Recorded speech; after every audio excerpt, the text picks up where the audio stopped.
कांग्रेस अगर मनमोहन सिंह के अपमान का आरोप लगा रही है तो भारतीय जनता पार्टी भी खुलकर दलील दे रही है कि कांग्रेस सिर्फ सियासत कर रही है इस मामले को लेकर। ये घटिया राजनीति है भारतीय जनता पार्टी की और उसकी सरकार की। सामान्यतः जहां स्मारक बनता होता है वहीं तो अंतिम संस्कार किया जाता है। क्यों नहीं सरकार ने लगभग उसे 36 घंटे मिले, एक निर्णय क्यों नहीं लिया? जमीन है, रखी हुई है जमीन, अगर वहीं अंतिम संस्कार होता। इसी को कहते हैं अहंकार, इसी को कहते हैं हीन भावना, इसी को कहते हैं एक जीते जी तो किए ही, मरने के बाद भी दुश्मनी निभाना। कल कैबिनेट ने अपनी बैठक में यह तय किया कि मनमोहन सिंह जी की स्मृति में एक स्मारक और समाधि स्थल बनाया जाएगा और इसमें जो भी प्रक्रियागत समय होगा कांग्रेस पार्टी को यह कन्वे किया गया। कैबिनेट के तुरंत बाद गृह मंत्री आदरणीय अमित शाह जी ने कांग्रेस के अध्यक्ष आदरणीय मल्लिकार्जुन खड़गे जी को यह कन्वे किया कि सरकार स्मारक बनाने के लिए निर्णय ले चुकी है और अब जमीन का अधिग्रहण, ट्रस्ट का बनना और जमीन का ट्रांसफर जैसी प्रक्रियाएं पूर्ण होने के बाद जो समय लगेगा उसके द्वारा यथोचित और यथाशीघ्र यह कार्य किया जाएगा। देखिए, इस मांग में पूरा का पूरा देश खड़ा। 10 बरस सबसे महत्वपूर्ण है 2008 की क्राइसिस से देश को निकाल लेना। शॉक एब्जॉर्बर की तरह उन्होंने चीजों को प्लान किया कि कहां ये शॉक एब्जॉर्ब होगा। मुझे बेहद खुशी है कि सरकार की ओर से भी शायद सकारात्मक संदेश है इसको लेकर के, लेकिन जो कंट्रोवर्सी हुई क्रिमेशन को लेकर के वो नहीं होनी चाहिए थी। गले नहीं उतरती है उनके कद के अनुरूप।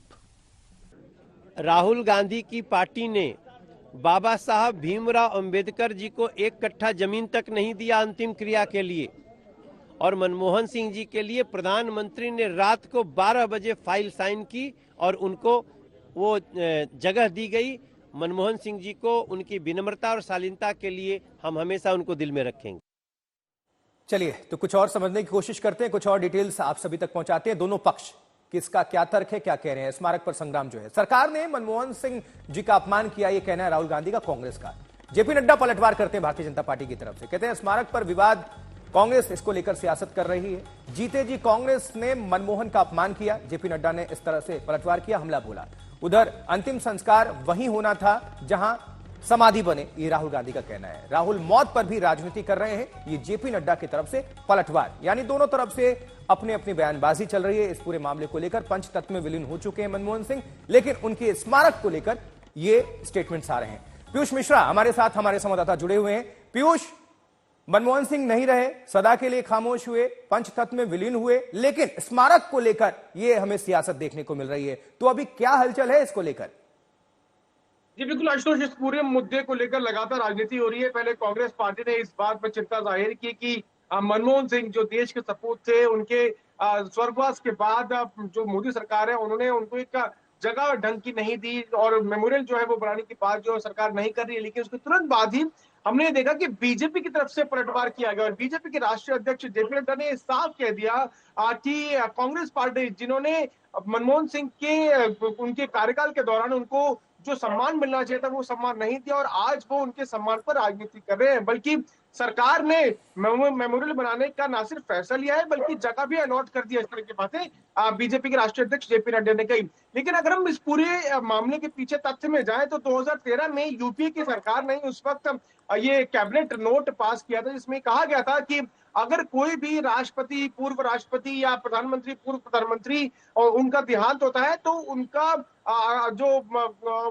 जो क्रिमेशन है वो राष्ट्रीय स्मृति स्थल में किया जाएगा। वो इसलिए क्योंकि जगह नहीं है और अगर जगह आपको देनी है तो उसके लिए कैबिनेट को अलग से फैसला लेना पड़ेगा और कैबिनेट ही उसके लिए बाध्य होगा। और सरकार ने इस बात को लेकर भी क्लियर कर दिया है कि मेमोरियल पर चर्चा हो चुकी है, बात हो चुकी है और गृह मंत्री अमित शाह ने खुद मल्लिकार्जुन खड़गे और साथ साथ मनमोहन सिंह वालों को बता चुके हैं इस बारे में।